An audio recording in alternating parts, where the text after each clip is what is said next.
بہت ساری چیزوں کو خود بخود مشکل کر لیتے ہیں۔ ٹی وی پہ خبر آتی ہے فیصل آباد کے دو بیل ہیں، بولو اور ڈولو، پتہ نہیں کتنے من ان کا وزن ہے۔ ان سے پوچھا جا رہا ہے کہ بولو ڈولو کھاتے کیا ہیں؟ تو کہتے ہیں بادام کھاتے ہیں، مکھن کھاتے ہیں۔ یہ جناب پتہ نہیں ان کو دودھ کتنے کلو روز پیتے ہیں، اور بولو ڈولو بیچارے سے خود نہیں چلا جا رہا، لگ ایسے رہ جیسے وہ خود کہہ رہے ہیں مہربانی کرو ہمیں ذبح کر لو، اب تو اٹھا بیٹھا بھی نہیں جا رہا۔ او خدا کے بندو، دین کی اصل حقیقت کو سمجھو۔ یہ تو حضور نے فرمایا خوبصورت جانور لاؤ، یہ کس حدیث میں آیا ہے کہ اسے بادام کھلاؤ؟ آج لوگ انسانوں کو روٹی نہیں مل رہی اور جانوروں کو بادام کھلا رہے ہو۔ اس کے حصے میں جو اللہ نے شے رکھی ہے نا وہ چارہ ہے، اس کو چارہ کھلاؤ اور اچھے طریقے سے پیٹ بھر کے کھلاؤ۔ جانور کو پیٹ بھر کے چارہ کھلایا جائے تو جتنی اس کی طبیعت ہوتی ہے اس حساب سے وہ صحت مند ہو جاتا ہے۔ باقی یہ تو آپ کسی شخص کو اتنا کھلا دیں کہ اس کا پیٹ اتنا بڑا ہو جائے، پھول جائے، تو وہ بیچارہ تکلیف میں آئے گا کہ نہیں آئے گا؟ یہ کس قسم کا ماحول ہے؟ ایک بکرا بکا لاہور میں اور سیٹھوں نے شرطیں لگائی ہوئی ہیں، میں 5 لاکھ کا لایا ہوں تو میں 9 لاکھ کا۔ یہ کیا چکر ہوا؟ مجھے اتنا کھلایا جی اس کو فلاں چیز، یہ کس نے کہا ہے کھلانے کا؟ بادام کھانا کس حدیث میں آیا؟ کس صحابی نے اپنے بکرے کو بادام کھلائے؟ کس نے مکھن کھلایا؟ کس نے پیڑے کھلائے؟ بس کرو، عجیب تماشا لگ گیا۔ اور یہاں تو اتنی بری حالت ہو گئی ہے کہ عورتیں ناچنے لگی ہیں قربانی کے جانوروں کے آگے، بیبیاں بیچنے لگی ہیں۔ اللہ کے غضب کو آواز نہ دو۔ یہ قربانی ہے کہ ہر چیز کا، مذہب کی ہر شے کا مذاق بنا دیا ہے۔ جس دین نے عورت کی اپنی قربانی بھی ہو تو اس کو ذبح کرنے کی اجازت نہیں دی، مرد ذبح کرے گا۔ جو دین کہتا ہے کہ عورت ذبح نہیں کرے گی، وہ عورت بیچ سکتی ہے اللہ کے جانور؟ یہاں جس کا میں نے رمضان میں بھی کہا تھا، پھر بات دہراتا ہوں، سارا سال ناچتے گاتے ہیں اور عید کا موقع آتا ہے تو 2-4 مولوی بٹھا کے وہ دین سکھانا شروع کر دیتے ہیں۔ کوئی پتہ ہی نہیں، کوئی خبر ہی نہیں۔ جس بوتل میں کل تک شراب بک رہی تھی اسی میں دودھ پلاؤ گے؟ جس برتن میں کل تک پیشاب تھا اس میں آج لوگوں کو شہد پلاؤ گے؟ بس کرو، یہ مذاق نہیں، یہ رسول اللہ کا دین ہے۔ نبی پاک سید عالم صلی اللہ تعالی علیہ وآلہ وسلم نے کوئی ذمہ عورت کے کوئی چیز نہیں لگائی ایسی جس میں اسے مردوں کے ساتھ شامل ہونا پڑے، اور عورت سمجھ ہی نہیں رہی کہ یہ اس کی تذلیل ہے، عزت نہیں۔ صابن بک رہا ہے تو ساتھ بی بی کھڑی ہے، شیمپو بک رہا ہے تو عورت اس کی جو ہے وہ ایڈ دے رہی ہے۔ یہ عزت ہے عورت کی؟ رسوا کر دیا تم نے ہر شے میں عورت۔ اب قربانی کا جانور بھی بی بی بیچے گی؟ غیرت کہاں گئی اس قوم کی؟ میرے رسول پاک سرور دو عالم صلی اللہ تعالی علیہ وسلم کو کسی نے آ کے کہا فلاں قبیلے کے لوگوں نے عورت کو سربراہ بنایا ہے، عورت کو آگے لگا لیا ہے۔ فرمایا تباہ ہو گئے وہ لوگ، انہوں نے عورتوں کو اپنے آگے پیشوا بنا لیا۔ جس رب نے عورت کو نبوت نہیں دی، امامت کرنے کا حق نہیں دیا، کس چکر میں لوگ پڑ گئے؟ 5 لاکھ کا جانور کس لیے لائے ہو؟ 5 لاکھ کا تفاخر کے لیے، دکھانے کے لیے؟ تو اگر 50,000 کا 60,000 کا بھی جانور لاتا تو اچھا آ جاتا، اور 50,000 کا جانور لائے تو 5 لاکھ میں کتنے آتے ہیں؟ بولے تو 10 جانور ذبح ہوں گے تو کتنے غریبوں تک گوشت جائے گا؟ کتنے گھروں کا بھلا ہوگا؟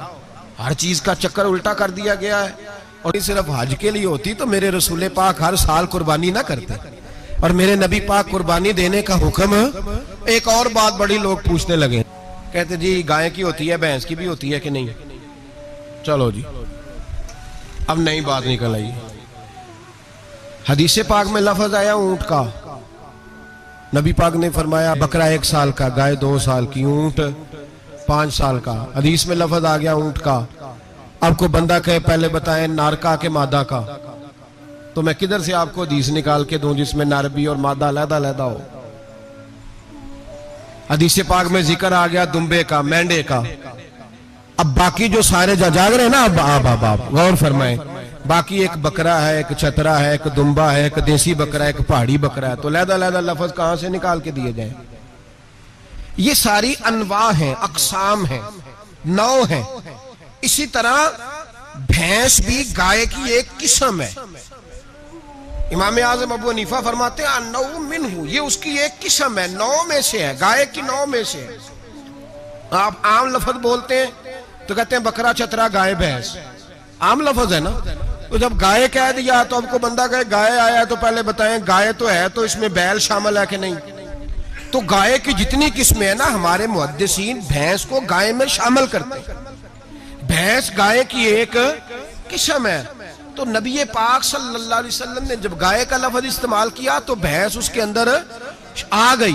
تو اگر گائے کی قربانی جائز ہے تو بھینس کی قربانی بھی جائز ہے، اگر بیل کی قربانی جائز ہے تو کٹے کی قربانی بھی 100% جائز ہے، اس کے اندر 7 حصے ڈالے جائیں گے، اسے قربان کیا جائے گا، یہ جائز ہے۔ اگر آپ صریح لفظ نکال کے دکھانے کو کہیں گے تو پھر تو بڑی چیزوں میں لوگ الجھ جائیں گے، پھر کیسے نکالا جائے گا خسی کی جائز ہے کہ نہیں، جو خسی نہیں اس کی جائز ہے کہ نہیں، فلاں کی۔ تو ان تفصیلات، ہاں بہت ساری چیزوں کی تفصیلات حدیث میں ہیں لیکن ساری چیزوں کی موجود نہیں۔ اس لیے میرے عزیز یاد رکھیں، بھینس کی قربانی بھی ہوگی، گائے کی بھی ہوگی، بیل کی بھی ہوگی، کٹے کی بھی ہوگی، جن کی نہیں ان کی نہیں۔ ہم نے کبھی کہا ہرن کی قربانی بھی ہوگی یا مرغی کی قربانی بھی ہوگی۔ تو حدیث مبارکہ کے اندر جو چیزیں موجود ہیں ان کی جتنی اقسام ہیں ان سب کی قربانی کرنا ہاں جائز ہے۔ اور میرے نبی پاک صلی اللہ علیہ وسلم نے فرمایا جانور خوبصورت ہو، لنگڑا نہ ہو، کانا نہ ہو، زخمی نہ ہو، خوبصورت جانور لاؤ، اس کو لا کے ذبح کرو۔ لوگ کہتے ہیں چلو اتنے پیسے اللہ کے راستے میں دے دیں تو یہ کافی نہیں کافی۔ مسلم شریف میں، بخاری شریف میں میرے نبی پاک سید عالم صلی اللہ تعالی علیہ وسلم نے فرمایا 10 ذی الحج کو اللہ کی نظر میں ابن آدم کا سب سے پسندیدہ عمل، لیکن نا 10 ذی الحج کو، کل 10 ذی الحج ہے تو بڑے کام ہوں گے، فجر کی نماز بھی ہوگی، تکبیرات تشریق بھی پڑھی جائیں گی۔ آج فجر سے شروع ہو گئی نا، 9 کی فجر سے لے کر 13 کی عصر تک تکبیرات تشریق پڑھی جائیں گی۔ اللہ اکبر، اللہ اکبر، لا الہ الا اللہ واللہ اکبر، اللہ اکبر وللہ الحمد، اللہ اکبر، اللہ اکبر، لا الہ الا اللہ واللہ اکبر، اللہ اکبر وللہ الحمد، اللہ اکبر، اللہ اکبر، لا الہ الا اللہ واللہ اکبر، اللہ اکبر وللہ الحمد۔ کوشش کریں جب بھی پڑھیں 3 بار پڑھیں۔ تکبیرات تشریق بھی پڑھی جائیں گی، فجر کی نماز بھی کل ہوگی، عید کی نماز بھی ہوگی، لوگ اور بھی کوئی ذکر اذکار کریں گے۔ لیکن میرے نبی پاک صلی اللہ علیہ وسلم نے فرمایا 10 ذی الحج کو اللہ کو اپنے بندے کا جو کام سب سے زیادہ پسند ہے وہ یہ ہے کہ وہ اللہ کے راستے میں جانور کا خون بہائے۔ حالانکہ نمازیں بھی ہیں، اذکار بھی ہیں، تکبیرات بھی ہیں، سارا کچھ ہے، پر اللہ کو سب سے زیادہ کیا پسند ہے؟ جانور کو قربان کرنا۔ یہ اللہ کو بڑے خوبصورت لفظ نبی پاک علیہ السلام نے فرمایا قربانی کا جانور قیامت کے دن اپنے سینگوں اور کھروں سمیت آئے گا، اور جس نے قربانی کی ہوگی اس کی بخشش کروا کے اسے جنت میں لے کر جائے گا۔ تو فرمایا ابن آدم کا سب سے پسندیدہ عمل یہ، سب سے پسندیدہ، کہ وہ 10 ذی الحج کو قربانی کریں، کوشش کریں خود ذبح کریں اپنا جانور۔ یہ حضور کی سنت ہے۔ یہ نہ ہو سکے تو نبی پاک صلی اللہ علیہ وسلم نے اپنے ہاتھوں سے ذبح کرنے لگے حضرت فاطمہ کا جانور، تو فرمایا فاطمہ ادھر آ کے اس کے پاس کھڑی ہو جاؤ، میں تمہارا جانور ذبح کرنے لگا ہوں۔ اپنے جانور کے پاس کھڑے ہوں۔